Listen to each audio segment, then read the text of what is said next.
Assalamualaikum warahmatullahi wabarakatuh. Perkenalkan, nama saya Muhammad Alif Putra dengan NIM 203200247. Saya adalah seorang mahasiswa Universitas Islam Negeri Sultan Toha Saifuddin Jambi, Fakultas Tarbiyah dan Keguruan, Program Studi Manajemen Pendidikan Islam. Di sini saya akan sedikit menjelaskan tentang tugas ITS yang diampu oleh dosen saya, yaitu Dr. Syamsul Huda PD. Dalam waktu kali ini saya akan menjelaskan tentang pengembangan strategi manajemen konflik yang saya tuangkan dalam video saat ini. Pertama-tama di sini saya akan menjelaskan apa itu strategi konflik. Manajemen konflik merupakan proses penyusunan strategi konflik sebagai rencana untuk manajemen konflik. Bahwa strategi konflik adalah proses yang menentukan tujuan seseorang terlibat suatu konflik dari pola interaksi konflik yang digunakan untuk mencapai keluaran konflik yang diharapkan. Proses strategi konflik ini dapat digambarkan sebagai berikut, yang di sini dijelaskan menurut Wirawan yang dipublikasikan pada tahun 2016. Langkah-langkah penyusunan strategik konflik adalah: yang pertama adalah analisis SWOT, seperti yang sering kita dengar, yaitu strength, weakness, opportunity, dan threat, mengenai diri sendiri dan lawan konflik. Selanjutnya adalah menentukan tujuan konflik, dan yang terakhir adalah pola interaksi konflik tersebut. Selanjutnya, strategi manajemen konflik. Tindakan apapun yang kita lakukan dirasakan terjadi sebagai reaksi alami. Namun sebenarnya kita juga mempunyai strategi pribadi tertentu, karena strategi ini kebanyakan diperoleh sebagai hasil belajar. Kita selalu dapat mengubahnya dengan belajar, yaitu dengan menggunakan cara-cara baru yang lebih efektif dalam mengatasi konflik.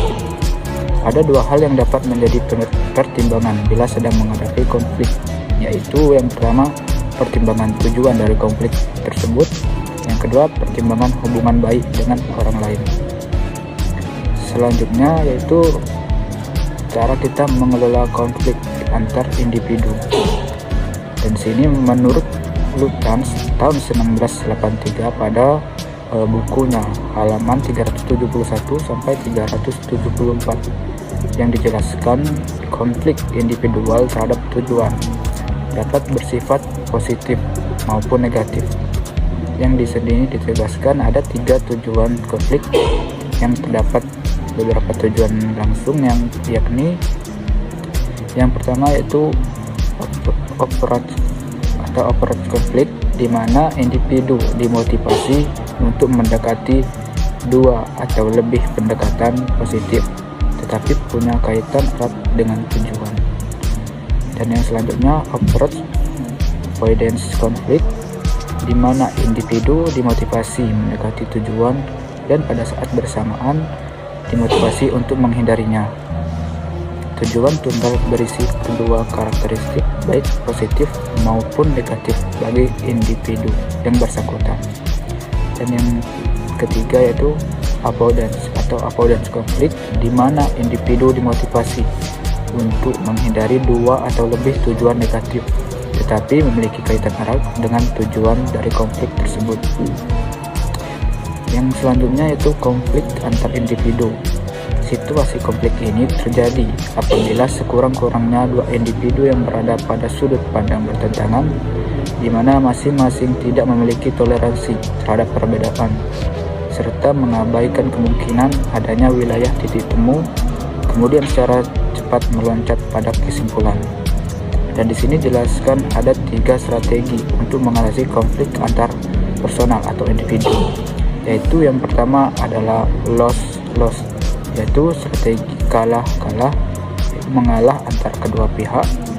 Yang kedua ada win-loss, yang salah satunya menguatkan pendapat sendiri, dan selanjutnya lawan konflik mengalah atas konflik tersebut. Dan yang konflik terakhir yaitu win-win, yaitu menang-menang.